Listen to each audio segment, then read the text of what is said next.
Show. All right, everyone, welcome back to the 580 Show, episode 185. This week, I am joined by CJ Pierce. What's up, buddy?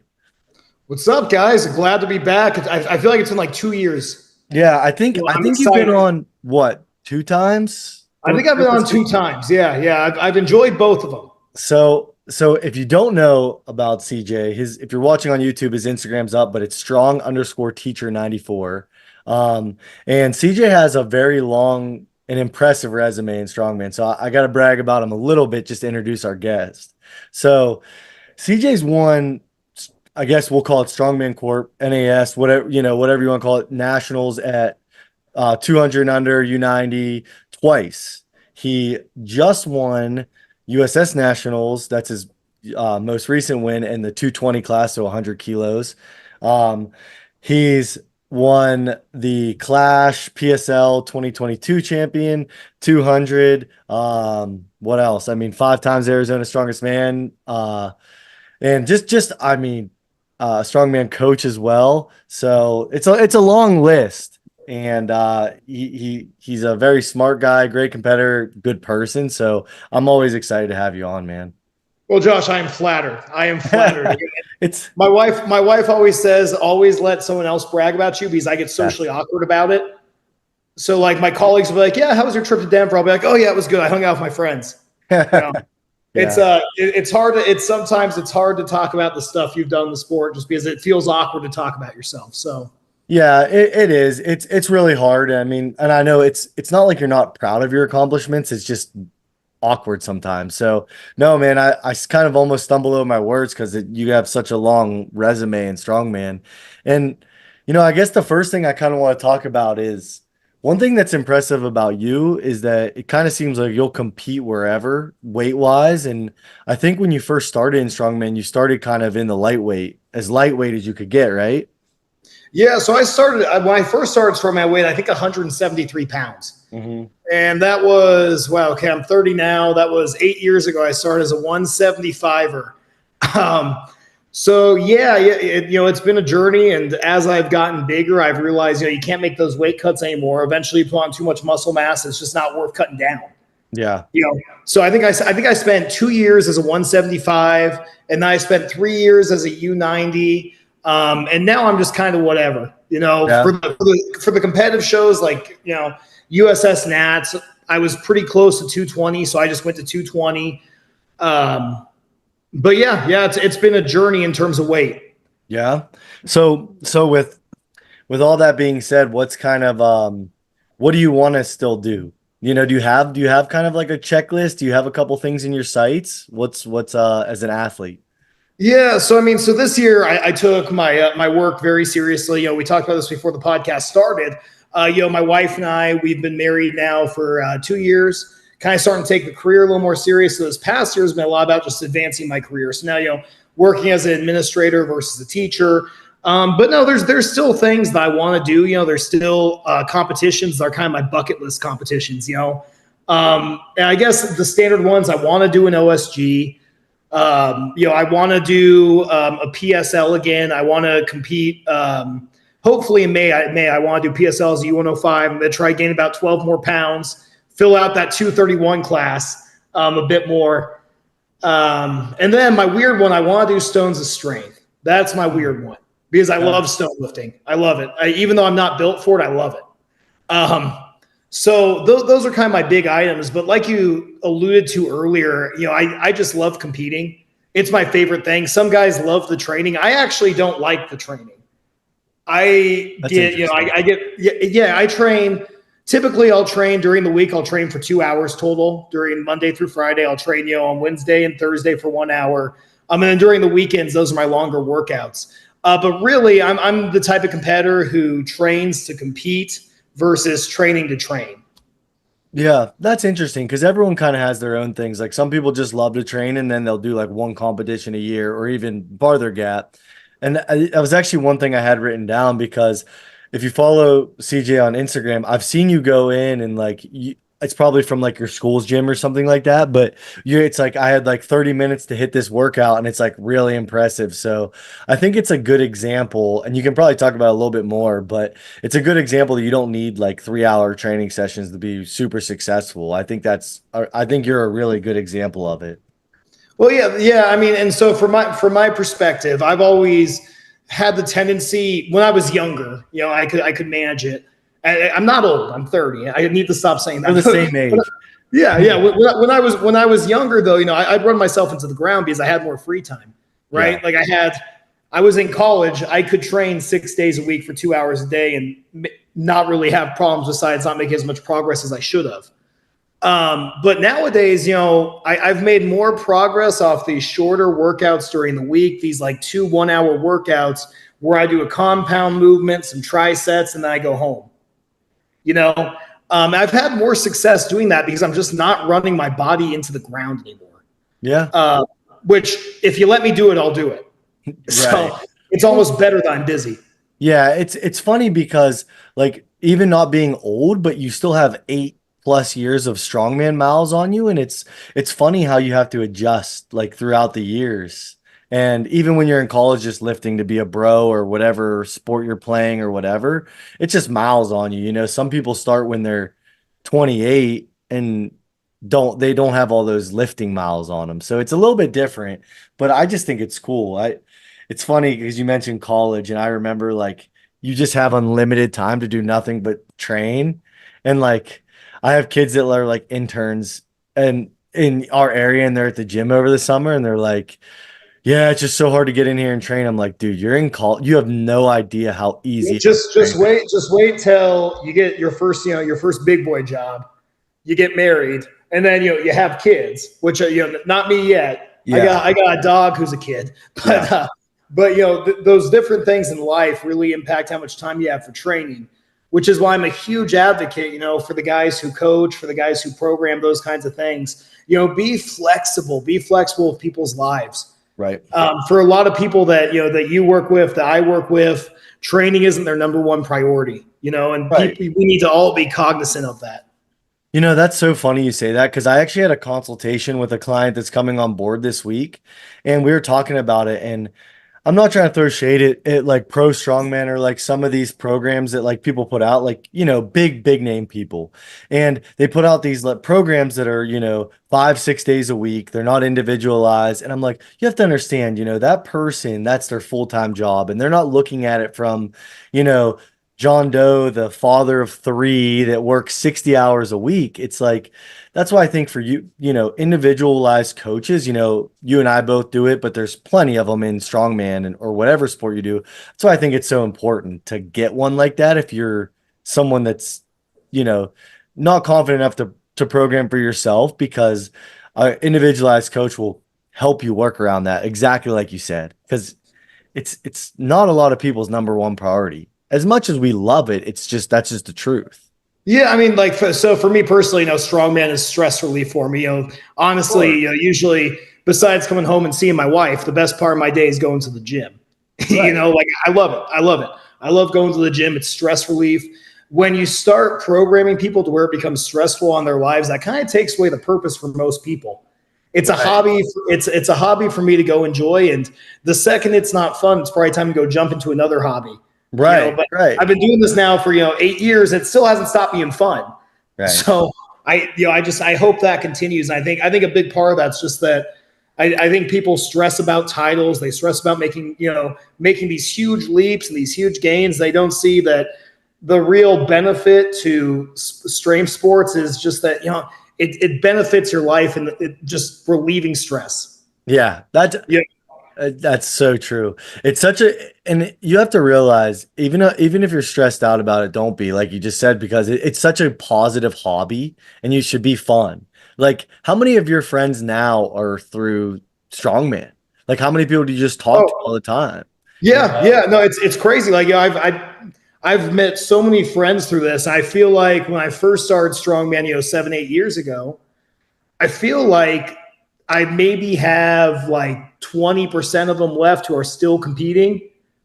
But once again, they kind of went through that boom phase, where they're like, well, I want to do this comp. I want to win this comp. I want to win, nationals. I want to do this. And then when it doesn't happen for them, they get disappointed. Like they let themselves down or they let someone else down. It's like, man, that's not the point though. That's really not the point. Right. Winning those high level shows is really, really hard. Yeah. It's not easy. People, yeah, another pet peeve of mine, I guess, if we can call it a pet peeve, is when someone does something cool and they'll say things like, "Oh, well, it was just a local show, or it was just this, it was just this." It's like, man, just give people their flowers, let them be Right. proud of themselves. No, for sure. My other big pet peeve is like when someone's not at a show and they're like, "Well, if I was at this show," it's like, "Well, you weren't at that show. That's the greatest. That's the part. You didn't show up." So, that's what I think that's one thing competitors go through a lot. Well, it's like I won this comp, but this person wasn't there. Dude, who cares? Like you said, Yeah, enjoy it. Like you can't control who's there. You can control yourself, and that's it. And man, I'm with you. It sounds like you have a really good perspective. And over the years, I think every year I'm in strongman or strength sports longer, I've gained more perspective on it. Where like I used to I mean, you remember when you first start, maybe you don't, but when I first started, every show meant the world to me. Like when I was 24 doing this and I was just going to a show that I would now consider a local show, it's all I thought about. I mean, it's all I thought about. And now it's like I do so much better just going and having fun. You know what I mean? So yeah, and I guess for you, you probably felt that self-consumption that, like, I mean, of course, you and I are talking from perspective of two 30-year-old men now who've done this sport for a while. yeah, I think when you're in your mid 20s, maybe you have the tendency to get a little bit more over consumed by yeah, it, right? There's yeah, less external factors that are compounding stress, and I guess you just have more energy you can focus on stressing on strongman shows. yeah. Well, it's like, well, when you're like 24, 25 doing it, it's great that it's your hobby, but you just don't have those outside the things we talked about before. You don't have the wife, the kids, you don't even have a mortgage yet, most of the time. So it makes more sense to you stress over it. But I find people do a lot better when they just go in just worrying about themselves, no matter what the age or their length of time is, I think the people that like hyper focus, like, can I beat this guy? I think those are always the ones that kind of get burnt out and don't do as well. Yeah, stop snooping your competition on Instagram. Yeah. Stop. I used to do it. Just stop doing it. Yeah. Dude, Stop doing it. it's one of the best things I've done is stop doing that. And like sometimes, I'll be competing against a friend or something and I'll see his video and that's fine, but it's like, actually seeking it out, definitely Yeah, I think that's kind of a red flag mentally. Like, hey, I might need to take a step back and chill for a little while because now I'm taking time taking notes on the guys I'm going to be competing against, at yeah. this show. Yeah, I mean that was something that, like I said, I used to do it when I was younger. So I'm not throwing shade at anyone who Yeah, does right. it. I'm just saying if you are, you probably should stop because you might be getting a little too consumed by by the competitive element of it. Yeah, no. And I like I like reiterating it through you because I read your resume at the beginning and like hearing it from someone like yourself, I think is really important for people that are maybe more in the novice or beginner phase of strongman. So I thought that was really good that you said that. Yeah, I mean, strategy wise, going into a show, everyone's gonna be doing their best anyways. You know, so Yeah. it really, if you go against like some freak like John Hack on the deadlift, Yeah. you're gonna lose some points. Like I'm not going to all of a sudden deadlift 900 pounds Right. because I looked up John Hack before the competition. Yeah. You No, know, you're I can only do what I can do. yeah. So it's just yeah. I always say it, and people that listen to the pod have heard me say this a million times, but if you and I are going together, going against each other, right? There's nothing I can do to affect your performance. I can only affect my a burst. I mean, other than literally coming over and punching you in the face. That's the only thing I can do, and I'll probably get kicked Please out. don't do that. Yeah, right. So it's like, yeah, I think we got our point across, but I'm really happy you said that, and I think it's good to put it into perspective, and it doesn't. And I do think it doesn't mean that you don't care 100% when you're there. Because I know I've watched you compete. Like when you're there, you're all in, right? Oh, Like I care. Yeah, it's I your want to win 100%. Yeah, yeah. and you're the nicest guy there, but it's still your stress relief, and you're going to go and put on a show and show off all that hard work that you've done over the years. So it's don't get it misconstrued with oh CJ's just lax, he doesn't really care. Trust me, when CJ's there, he cares. When I'm Oh, there, yeah, I yeah. care. You don't travel to competitions to lose, Right. but really the best thing you can do for yourself as an athlete is to just remember, I can only do what I can do. And if you have a bad event, like the last 4 shows I've done, I've underperformed on the first event every single show. So like at USS Nats, I'm usually a very good presser. I missed my first rep on the dumbbell, right? That's I ended up crazy. Yeah, I ended up getting second on that event. So I started the show with what I thought was going to be my best event. I ended up, tying for second on. That's But crazy. the I best, didn't know the that. best, yeah, the best thing you can do is, just take it on the chin. I was like, man, I got beat. You take it on the chin. You don't freak out. You don't have a temper tantrum. You just say, okay, well, guess what? The rest of the events I'm going to overperform on, Right. and really like, the guys that beat me, they did amazing. They killed the circus dumbbell. I messed up. That's on me. But all I can do now is move on and, build a bridge, don't have a temper tantrum and mentally gear up for the next 4 events. Right. Do you do you feel like your first event at a strongman comp, your nerves negatively affect you? So for me, it's I'm not awake enough typically. Really? Yeah, yeah. So so at USS Nats, I didn't really, I didn't take my warm up seriously. I didn't really take anything seriously. I think I woke up 30 minutes before the show. Oh wow. Um, so for me, it was just that I was really dumb, and I made a silly mistake with my body not warming up. I mean, I've done that for the past couple shows. I just haven't woken up feeling ready, and then my back pops right, and the rest of the events go fine. Yeah. But it's probably also a sign of just getting older. I can't just wake up and roll out of bed and expect to perform at a high level anymore. Yeah. Uh, so yeah, because I don't really feel I get nervous anymore before shows. Really? Um, yeah, I don't stretch. I don't stretch enough. I'm not. I don't think I'm doing a good enough a job adapting to my age as I progress. Mm.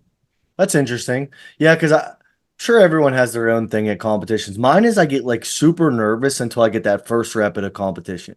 And then it's like magic, whether it's like a step with a frame or like I press one rep or I get a deadlift. Once I get that first rep or that first step, I'm fine.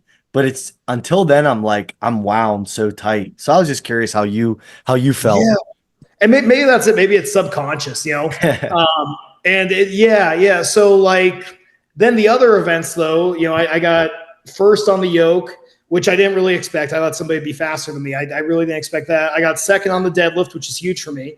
If That's it, that's That's awesome. huge. That's That's huge for awesome. me. I don't usually finish all that great in the deadlift. I got first in the sandbag to shoulder, which I thought would be my worst event. Just because I had used that, the vertical technique for the first time a few weeks prior. So I was like, okay, let's whip out for the show. Hmm. And so I wasn't sure how that was going to go. And it actually ended up turning out great. And then Yeah, I that's tied for awesome. first on the stones. So the other events went great. It was Yeah. just that first event for whatever reason, I wasn't quite ready yet. And that's on me. That's 100% on me. So I guess though my lesson there is just that, especially at national level shows, at these other high level shows, even at the amateur level, you still have to be mentally prepared. You can't throw a temper tantrum when things don't go your way. You just kind of have to go through it like, hey, I messed up, and I'm going to move on and do great the rest of the show. Yeah. Yeah. So obviously you just kind of highlighted your performance and you won, USS Nationals 220. You won it pretty handedly. That you were in the top what, three in every event, two in every event. So it was a great day for you. How was your experience at the show? It was definitely like a heavier nationals. But I loved the events this year being like blue blood strongman events. So what did you think of it being a very experienced strongman? Yeah, I'm just gonna highlight a few efforts of the people who ran it. Like the Mennings did amazing with the overall layout of the show. There were multiple lanes. And they got us through, for I think there was 500 or 600 people at the show, right? Yeah. Like a ton of people. And they got us done by 3 p.m. Yeah, I noticed that. That was one thing I was going to ask is because, nationals having 600 people can run and nationals in the past have run super far over. So I was super impressed by the timeline of everything, it seemed like. Yeah. Yeah, they ran everything smooth. And you highlight the events. You have a circus dumbbell, you have a yoke walk, you have a sandbag to shoulder, a power bar deadlift, you have a stone over bar. I love the events, and sure, it was heavy.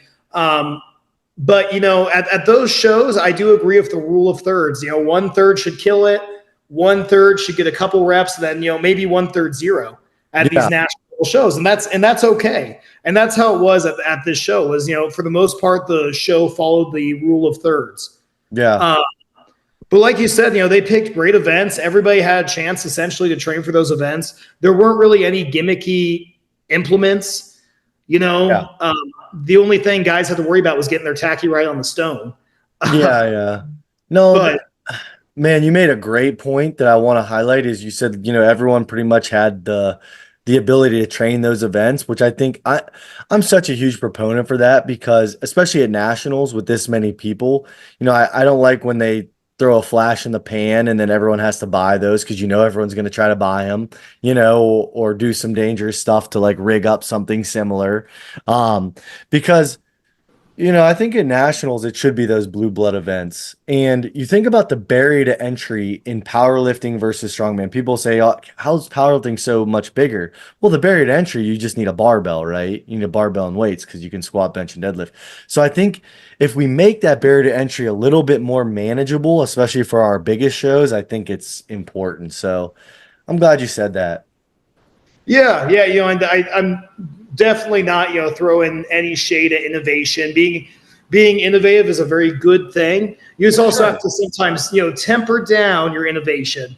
Like I've Yeah. ran local level shows here where I feel I've been a little bit too innovative, Hmm. and it's ended up costing competitors. Which a lesson for a promoter, right? Maybe don't be quite as innovative next time. Um, But I agree. At a national level show, really, you should focus on blue blood strongman events that most people have access to, or if they don't have access, they can easily get it. Yeah. Like if you don't have access to a yoke and that's tough, it's Yeah, if you don't have tough. access to a yoke and you're going to a national level show, it might be time to go visit another gym that has a little bit more access to equipment. Yeah, and even if if you have a job where you're working these crazy hours in the week, there's almost always, besides a couple parts of the U.S. that you can drive and have a yoke, a log, the basics at least, within an hour of your house now. You know, Yeah, which just shows how fast the sport's evolved. yeah, I was gonna Yeah, say it yeah, used to be like, guys were driving 3-4 hours to get a log, to get a random, and now it's like we're spoiled now where you can yeah. almost go anywhere and find. Yeah, we were looking up Cale Beck videos on how to like hammer together a log, how to hammer Yeah, together like a square log. Which by the way, that's cool. I wish that I still had mine. Um, but when I first started, it was that you had to kind of rig up equipment. You just kind of had to make your own things. I was laying a squat rack down to make my own car deadlift rig. All sorts of crazy nonsense. It's probably right. not approved. Definitely That's not. As a yeah, safety professional, I can say it's not. yeah, just all sorts of crazy nonsense. And nowadays, you're right. You can drive, 20 minutes to an hour, have all the strongman equipment you need. Yeah. Yeah. So as your journey in strongman has kind of went along, you've picked up clients and you've become a coach now too. So how has the transition while you're still an athlete, but you're also a coach? So how has that been? Yeah, so so I'm actually working on a little article about it just because I've ended up cutting down my clients big time. Like I think I have 8 clients now. So I've learned as I've gone that the higher volume doesn't just affect it doesn't just affect the quality of programming you can do, but the quality of feedback you can give, which is a huge issue. I think if you're a full-time professional like you and I are, then maybe you do have to be a little bit more cognizant of how many clients you hold on to. I Yep. peaked at 30. I peaked at 30 Wow. clients. Wow. Um, and then I started apologizing to people and just tell them, look, guys, I cannot give you the quality of coaching that you are looking for because I'm working full time. So I've now cut down to about 8 people who I enjoy working with, who I can give quality feedback to, I can take calls with, the things that coach should do. Right. and I Right. don't feel burnt out. When I had the 30 clients, I felt very burnt out. I was like, man, I can't even focus on my own training anymore. I'm being selfish because these people can't get what they need from me. So I started cutting them loose, and I That's give a 2 month notice, like, hey, in 2 months I have to stop. I'm sorry. You're not getting quality coaching from me. that's impressive because a lot of people will just continue to do it, but just offer collect the paycheck. So I think it's all about, especially if you're not a full-time coach, you have to, even if you are a full-time coach, you have to understand what volume you can manage while offering the product that you say you're going to offer. You know what I mean? So yeah, definitely. I'm right in my sweet spot right now. I'm like, two or three people away from being like perfectly where I want to be, which is awesome. So, I picked up a new app and stuff like that that helped my coaching tremendously, and it took a lot of stress off me. So I was able to handle a little bit more people now. But yeah, like 100%. If I feel like I'm not adding that value, I don't want to pick up any more clients, No, no, yeah. If I feel like someone's not making progress with my style of coaching, or I feel like it's not a good match, I've cut people. I've just said, hey, this isn't working for you. Please stop paying me. Yeah, yeah, We've been together for 6 months. Stop paying me. Don't give me your money. What I'm doing for you isn't working. Maybe someone else's approach might work a little better. yeah. There's no shame in that. Different No, things work it's for there's people. no And shame in it at all. It's actually a very honorable thing to do, to be honest, because like I said, a lot of people wouldn't do it. And it is crazy. And I'm sure you've come across this just in rumblings and talking to people. Like I said, we're very into strongman, and we talk, all our friends are strongman, and a lot of stuff we talk about strongman. The quality of some coaching is that people will put up with blows my mind. Like not getting a response for 3, 4 weeks and having to beg for updates. I'm like, it's crazy to me that people put up with that stuff. Because a coach that's maybe a famous person in our world or something like that, and they just have 150 clients and they're just, picking up that paycheck. they're just plugging and chugging. Yeah, they're plugging and chugging.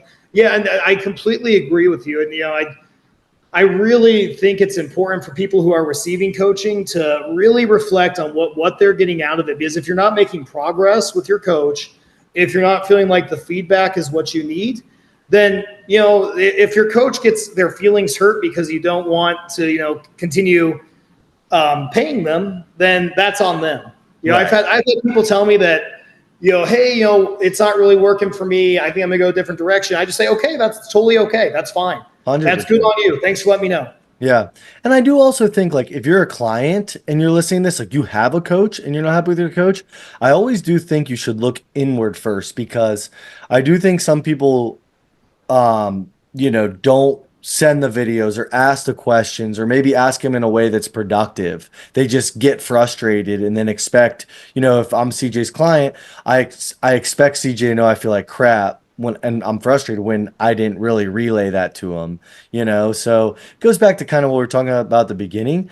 Let your coach know about your life. Like even when, hey CJ, next week, man, I'm going out of town. I'm traveling to Texas. I'm gonna just hit like 1 or 2 workouts at max, instead of my normal 4 that you throw at me. You have to look inward and be transparent with your coach as well.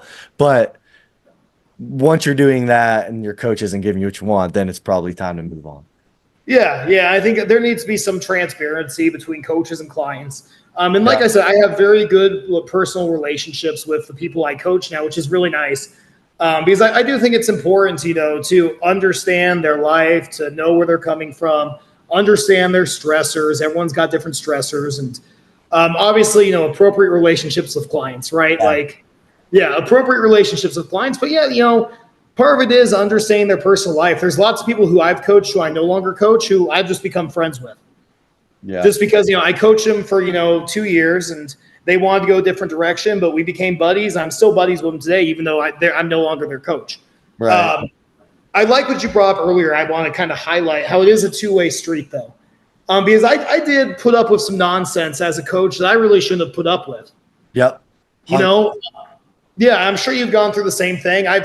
I went through when I had, when I was going through cutting down my client list, I finally started cutting people who weren't paying me, which is such an absurd thing to say out loud now.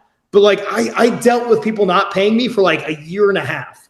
Dude, I am so happy you just said that because before I got more official, like I was very frustrated with it because I hate asking people for money, even though they owe me money.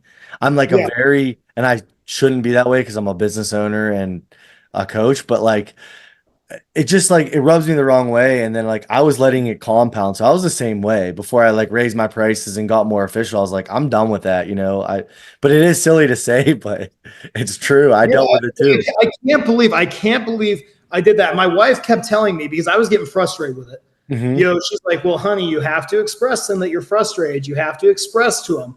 I'm just like, "No, it's fine. I'm sure they'll do the right thing." And then, long and behold, they don't do the right thing. Yeah, Uh, it's yeah, and it's not the clients who like miss one payment. I'm thinking like I had clients. I'm using clients as a plural because I don't want to call anyone out directly. But I had clients who would go about 3 to 6 months without giving me a payment. wow. I had clients who would call me on a weekly, a couple times a week, who never paid me for 3 to 6 months of work, which was also kind of my wake up call. Like, Yeah. hey, I need to bring down my number of clients. I have to make sure that the people that I'm coaching are people who respect my time. And I also, I respect their effort. They respect my time. It's a mutual agreement to respect each other. 100%. That's exactly what I went through over the last couple of months is like a self-realization where like I want to charge an appropriate amount so that it's worth my time and you're getting the best of me. You know what I mean? So it's like that was a hard thing to do for me was to raise my prices, but once I did that, I'm able to offer a way better service and I'm able to make my clients happier because they're going to get better results, they're going to get a better version of me, you know, everything like that. So I'm actually really personally, I'm happy you brought that up because that's a good. I'm happy other people have went through that. Yeah, I mean, I'm it not comes. happy you went through it, but you know what I mean. Yeah, well, no, I see what you're saying. It's good to hear that other people have also gone through that. I think it goes with that territory of passion and pleasure. Yeah, passion and pleasure, right? You're mixing your passion, you're mixing pleasure, then you're throwing business in that triangle: passion, pleasure, business. And I love Strongman; it's my passion. And when you mix business in there, you sometimes run into some errors. You Yeah, feel like you owe it to other people to coach them, and you feel like you owe it to them to, do these things. But really, if you're going to run a business, you have to run it like a business, yeah, which is something that I wasn't doing. right, 100%. And you know, when I first opened the gym, that was one thing that was a very rude awakening for me was that I expected the best out of people. And I expected them to care as much as me, and it was just not the reality. And that was like my first year being in business. I'm like, oh, this person's not going to do the right thing. And I have to remember, like, I have to realize that. And, you know, there's sometimes, Everyone thinks they want to run a gym, Josh.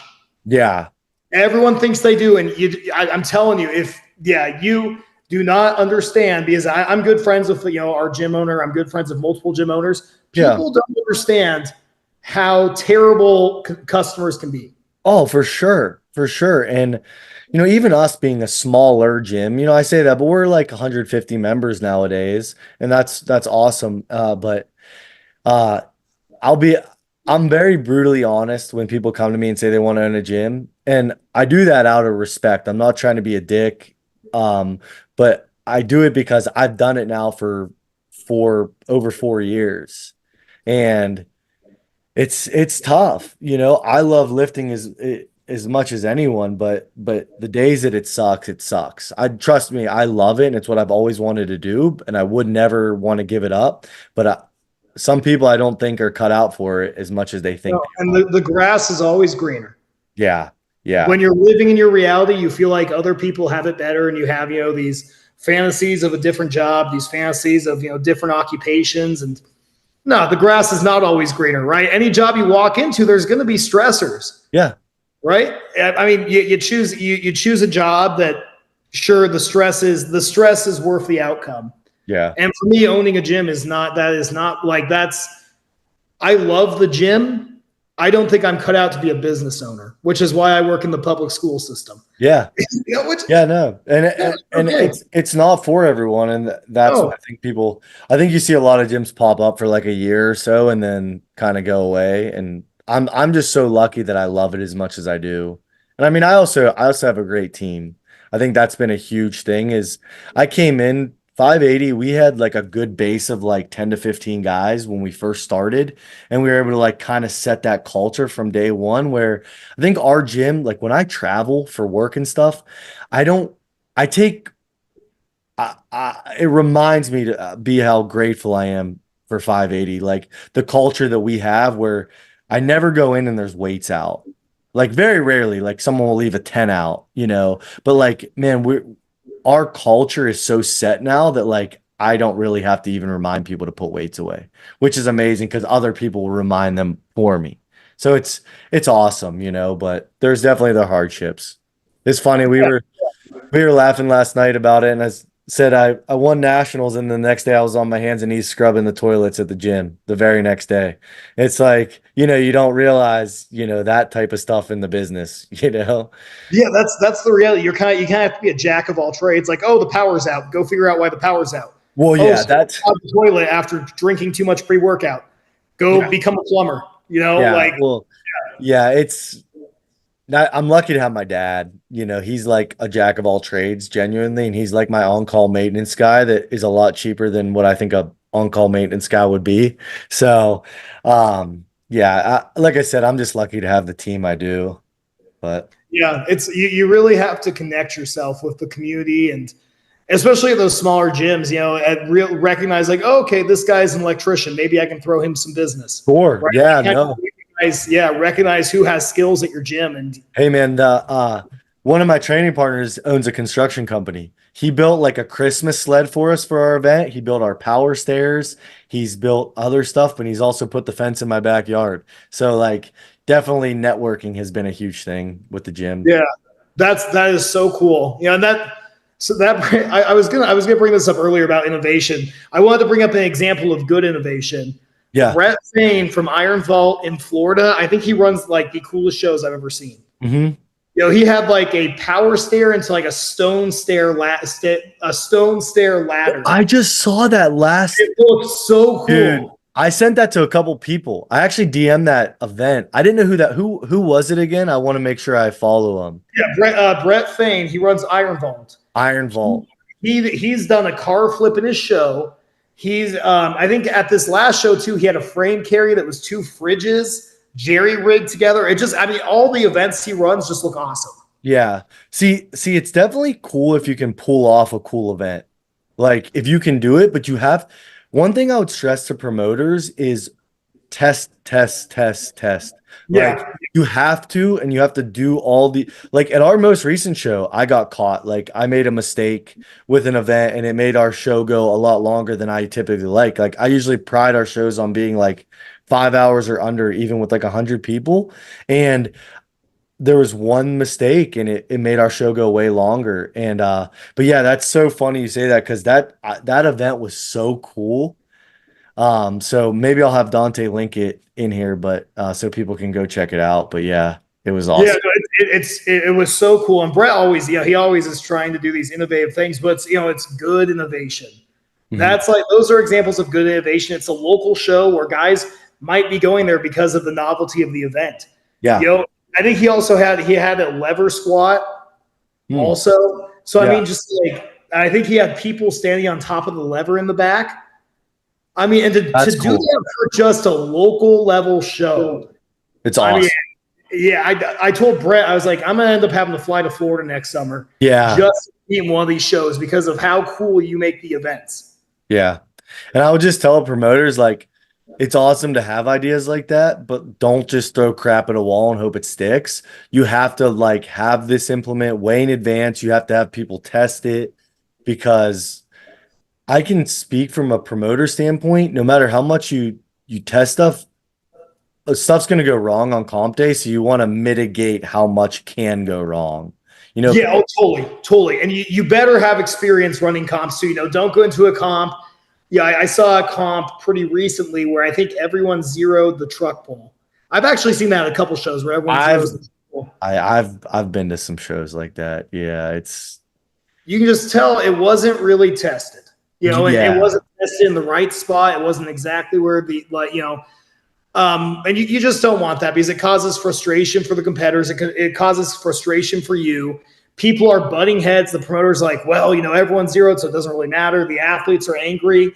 So, like you said, you got to test your events. Yeah, for sure. And the reality of it is in where we're at in strongman, the athletes are still what's funding the sport. Like Coca-Cola isn't giving Strongman Corp or USS millions of dollars a year. So, if the athletes are giving feedback or there's zero, like you got to remember they're what's funding your show.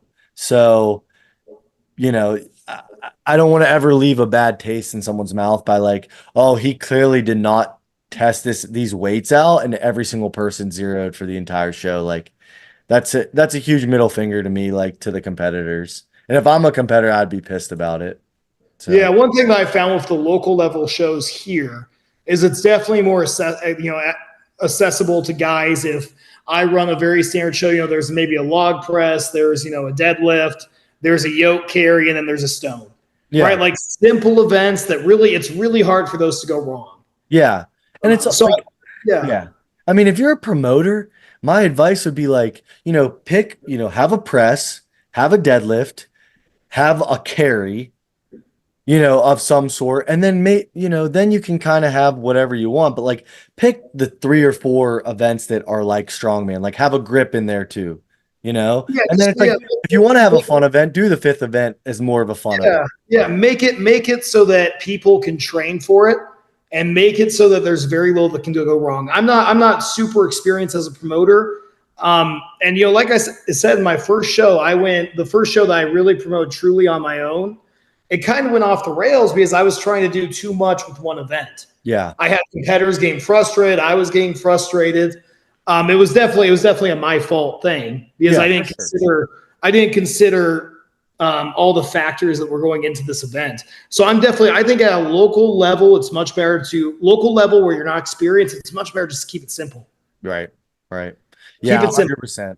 I ran into that this summer, and like the events actually released for our winter show in like a week, and they are very simple. Like it's going to be a great show, it's going to be awesome, but they are very simple events. See, and And people are going to love that. Yeah, yeah, people are going to love that. and you know what? On the other side too, the volunteers love it because it's less work for them, so they're going to be able to be fresh, they're going to be able to provide better value, day of the comp. You need to look at it from the full 360 angle. You as a promoter, hey, put yourself in the competitor shoes, put yourself as the guy that's coming to help spot and load because they're giving up their whole Saturday. Kind of look at that whole, every side of the competition. That would be my advice. Yeah. Look at it from multiple angles, and like you said, I think another big part too of being a promoter is you do need to listen to feedback. If someone gives you honest feedback, listen to it. Don't feel disrespected. It's not an attack on you personally. Just take it for what it is. It's honest feedback, which is very valuable. Yeah, and honestly, my biggest advice, and I've said it on the pod before, give feedback because if like this guy like Joe Schmo in your area runs a comp every year and it kind of sucks, but it's like the only biggest local show in your area, he might not know that it sucks because we're in that world where everyone goes on social media after and they're like, oh, great job, shout out to Joe Schmo for running another great comp, but then you're telling your friends or you're DMing CJ or DMing me like, hey, this kind of sucked, like the Hercules hold sucked and this sucked and this. It's like, well, tell them in a respectful way. That's one thing I was pissed about our summer show. I felt like I was getting too many good compliments, and I'm like, no, it sucked. We went too long. Like, I want more people to give me that feedback, like, because that's the only way I'm going to get better, you know? Yeah, yeah, People yeah. just might not know. That's one Yeah. thing that Lynn does that I really respected this year after, because this past year was my first OSG. Um, they sent out a form to every competitor and it had different things to give feedback on. Like, how did your loved ones like it? How did you think the athlete area was? How did you think the equipment was? How was this timing? How was the venue? How was the food? Like literally every single thing that you could imagine. It was all encompassing. And um, I was very honest. There were some things I was like super high on. There were some things I was like not as high on. And Lynn actually, if you look at the OSG page, he changed a lot of stuff with the format of OSG for this next year. And I think he took a lot of that stuff to heart. And it's like he could be the best guy on earth. He just might not know because he's so busy and having tunnel vision that weekend. Because I'm sure you can imagine, it's probably a Oh yeah, pretty yeah, busy weekend absolutely. for him. So it's good to have that reflection. It's not. So I'm really happy you said that. Yeah, I think too. There's the human element that we tend to forget, right? Yeah. When it comes to being a customer, right? Because in Strongman, we're all customers, right? We pay to do the show, we pay to be members of of different federations, we pay to travel. We're all still customers, but it's important to remember that the promoters are also humans, and Yeah, the promoters are going to make mistakes. They're going to make misjudgments. And so, like you said, when you do relay information back to the promoter about the show, just do it in a way it's respectful. They won't take it personally if you're respectful. for sure. Like I'm sure, Josh, I'm sure whenever you provide feedback, you're like, hey, I like this. I like this. An area that I feel like could have been improved is this. And that's respectful. 100, That's, yeah. 100%. I felt like I was like overly nice even when I was trying to get a point across because you do understand that human element side of it. And it's like, you know, uh, every promoter is kind of like all like 99% of the time they're making $100 at most, Uh, in a lot of cases the promoter's losing money or just breaking even, the people that I think try to get into promoting, especially at the local level, like to make a paycheck, those are the people that do one, maybe two shows and then burn out. Like people used to do it for a long time, realize it's more to grow the sport and a community. So, I think 99% of promoters are doing it for the right reasons, and that's to give us all another opportunity to have fun on the weekend, right? Yeah, yeah. You want to provide people with an experience that they can take pictures at, they can take videos, they can enjoy. It, like you said, it's about the community. It's about building the community that you and I have learned to love. We've learned to enjoy it, all these things, and caring about the participants. Here in Tucson, I run very small shows. I'll usually cap them at 20 to 25. I don't want them super big, but all the guys who sign up for my shows, I know personally, Hmm. and we really we really don't make money off the show. Right. My gym owner is gracious. He does not charge me for anything when I run shows as Jim. He's very gracious. But really, I guess the most money I've made off a show, I think was like $800, which was really good. Yeah. I ended up buying something for the gym because I was like, well, I can't keep this money. I ran out For of gym. I got sure. to buy something for the gym, you know? Yeah. So for these promoters, it's important to keep in mind that they are human. For, like you said, 99% of them, they're doing it for the right reasons. They understand I'm not going to make a ton of money. They're doing it because they want to provide an experience. Right. And if the experience is not so great, just tell them in a respectful way that, there were some things that could be improved, and hopefully their mind is open enough to take the feedback. Yeah, for sure. Um, So, as someone who has been in it now for quite a while, what's kind of your recipe for success? And we've talked about some of the things I think you would say, but the newer people been around for a year, 2, 3 years, and they love it. What would be your advice? Because I always respect the people that do it and do it well for a long time. And you're one of those guys now, which is crazy. It probably feels crazy for you to be like on the list as one of those guys because it still feels like I just started as well. But what would be like a couple of pieces of advice you would have for people, to do it for a long time? Yeah, so I guess if I had to list it in like a list of three things, I think the third thing would be to find a community. Find a community, find people in the community who can teach you, who can help you, who can provide that honest feedback on your movements. Find people in your community who will support you. Find a good gym, find good people.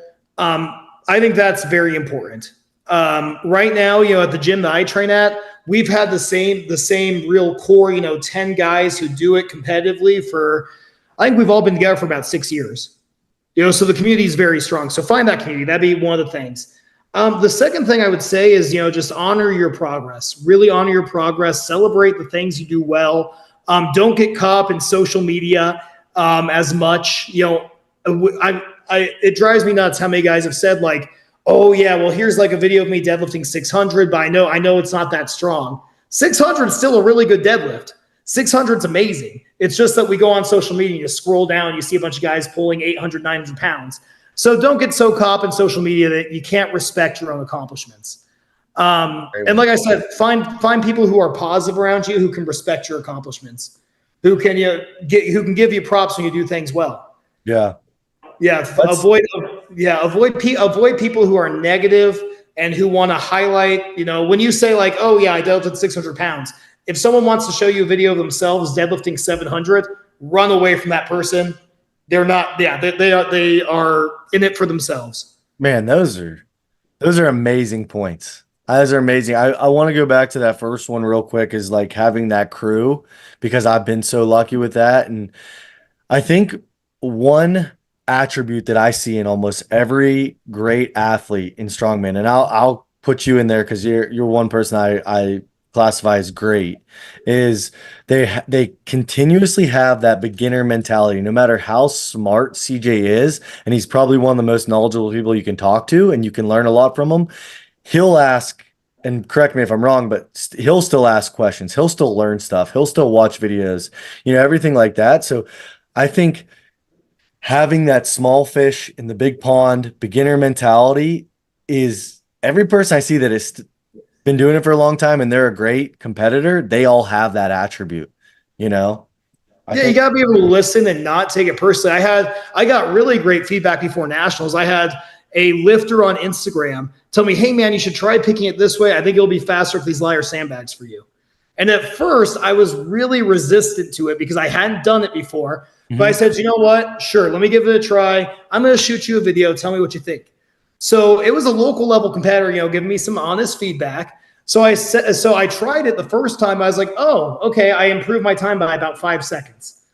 So I sent the guy a message back. I'm like, hey, you are totally right.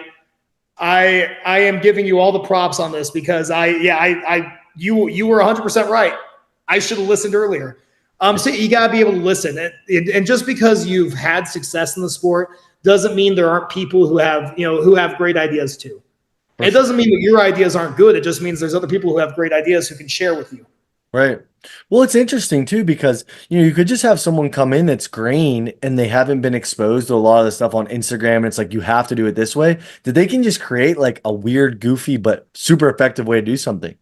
I mean, you're a good example. You're one of the best axle pressers in the world, and you have a very unconventional way of cleaning. It's something that's unique, and it's different, but it works for you. And that started because I had no clue what I was doing. So sometimes you should listen to people who haven't necessarily been exposed as much because they don't have the preconceived notions that we all have. Yeah. Yeah. And I think I left one short. Oh, okay. And so the number one thing I would tell someone just starting out is to also get your attitude right. Get your attitude right. Don't get too far down on yourself. Don't get too high on yourself. Find that middle ground, and understand that this is a long-term project. We're all long-term projects. I really thought for a long time that where I was at was where I was finishing. I guess what do they call it? It's like the end of tunnel illusion. We feel like we're not going to, we feel like where we are in the present is where we're going to stay, which it's not the fact of the matter. We're all going to change. We're going to evolve. So it's have that attitude that you're not a finished product, and that over time you're going to change as an athlete. You're going to develop. Just because you're year one, you zeroed 3 events in every show, doesn't mean that in 10 years you can't be a national champion. Right. Well, it's probably crazy. You can probably relate. And I know I think about it all the time. Like, a memory will pop up on my Snapchat from when me and my friends were training in the garage. And I'm like, it's such a good time to reflect and be like how far I came, So I think that's a great point. Don't get caught up. You just stay consistent. You'll be surprised over the years how it'll compound and where you'll be. Yeah, you got to get there to be there, right? You got to get there to be there. I think some people expect to be there and not have to do the get there part. Yeah. But you got to put the work in. You have to be patient with yourself, and you can't get too frustrated when things don't go your way. Yeah. Because then you're going to burn out. You're going to quit really quick if you get frustrated. For sure. I think just to reiterate the one point you made too about the negativity, I think you know, you tend to have you ever been in a situation where you're around a bunch of negative people and you catch yourself being negative or you catch yourself being mopey or going to their level? You're the sum of the people you hang out with. So what a good point by CJ. Like, if you keep positive, good people, hardworking people, whatever, you're going to pick up those attributes or continuously evolve those attributes. So that was a great point by you. If someone's being negative or flashy or braggy, it's probably not the best training partner to have. Separate yourself. You give them the respect they deserve, but you can still separate yourself from the situation, find more positive people to be around. For Yeah, sure. I've definitely I've caught myself in that situation where I've been around more negative talk, negative talk towards me, negative talk about other people, other competitors, and yeah, it's just it sucks the life out of the sport for you. You end up losing enthusiasm. It's not fun anymore. Right. Yeah. Yeah, I've caught myself in those moments before too. And then I'm like afterwards, I'm like, man, I feel like a piece of crap, and it's like I I try to be a good example and stuff like that. So it's great points from CJ. I'm very thankful that you came on this week. And you know, if you don't follow CJ on Instagram, it's like I said, it's strong underscore teacher 94. Congratulate him, give him a follow, congratulate him on his latest national championship because that's three national titles for you now across different federations, That's weight class. yeah, that's three. Gosh, I want to go back next year. I don't know. I don't know what I'm going to do though. I think I might go Yeah. up another weight class. I don't know. Yeah, it'd be cool. I don't know how many people have won different disciplines across different federations. You have to be kind of in that few guys that have done it throughout the years. And like that's such a cool, so that's a really cool accomplishment. So I know you're proud of it, but CJ is an awesome you're a really impressive writer as well. And is there somewhere where people can read? Because I know you've posted like the old traditional like blogs. That's how I know you're becoming an old man and strong man. You post blogs, but Yeah. So I do have a blog. It's called Missing Bicep and Stone. It's on Blogspot. I think I have a few links on my Instagram. I okay. kind of and that started out as just me wanting to write, just because I enjoy writing. But I've had people that have requested the link in the past. So I'm happy if anyone's interested in reading my ramblings, I can send it to them. Um, No, but yeah, they're really good. Oh man, what was I read one. I think it was like maybe two times you released it like last year and it was such a good read. And I'm still in that field that I like reading that type of stuff, but everyone's in like short video mode and we can only pay attention for 30 seconds. But if you actually really like to read, CJ's a fantastic writer and he's obviously, like I've said, he's a very accomplished and smart human. So if you like to read, if you're in the same boat as me, definitely hit CJ up. Give him a follow on Instagram and pay attention to what he's doing because he's one of the guys that's a very positive spotlight on the sport. So advocate for following and listening to him. all right. Well, thanks, Josh. Yeah, that was a blast. Thanks for having me on. It's always a pleasure. Yeah, well, we'll do it again probably next year again after you win another show or do something super impressive or Well, now I just got to to win talk one. about Now I have it. to win one, so I just be on your show. No, man, thank you so much and thank you all for listening and like I said, make sure you give CJ a follow. Thanks everyone.